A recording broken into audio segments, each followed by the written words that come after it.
جشن 700 سالگی حافظ شیرازی در قرارگاه یونسکو.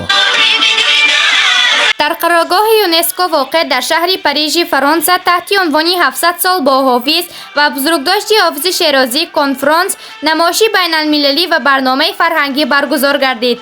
در این کنفرانس نمایندگان ادبیات فرهنگ ایران، تاجیکستان، افغانستان و ازبکستان نیز اشتراک کردند. ناطقان در موضوعهای گوناگون از آن جمله حافظ و تأثیر ایجادیات او بر فرهنگ جهانی و موضوعهای گوناگونی او برآمد کردند. در افتتاح رسمی نمایش وزیر فرهنگ تاجیکستان و معاون دبیر کلی یونسکو خواجه حافظ شیرازی در رشد ادبیات عالم شمولی تاجیک و فارس حرف زدند. در نمایش نسخه های دستنویس، کتاب های چاپی سنگی دیوانی خواجه حافظ شیرازی، مصوره های شاعر که اهمیت بزرگی علمی و تاریخی و فرهنگی دارند پیشنهاد تماشابینان گردیدند.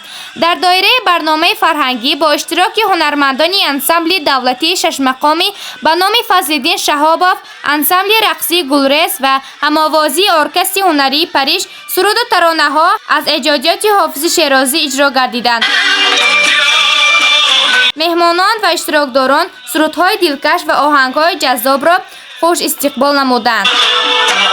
مورد یادآوری است که حافظ شیرازی سال 1325 در شهر شیراز به دنیا آمده، سال 1389 در همین شهر از عالم چشم پوشیده است.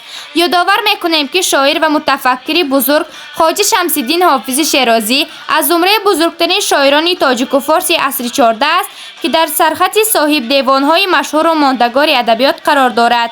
آثار حافظ به قطار دستاوردهای تمدنی دنیا داخل شده، او همچون یکی از بزرگترین شاعر لیریک بی‌نظیر در تمام شرق و غرب اعتراف می‌گردد. درختی دوستی بنشان که کام دل به بار آرد، نهالی دشمنی برکند که رنجی بیشمار آرد.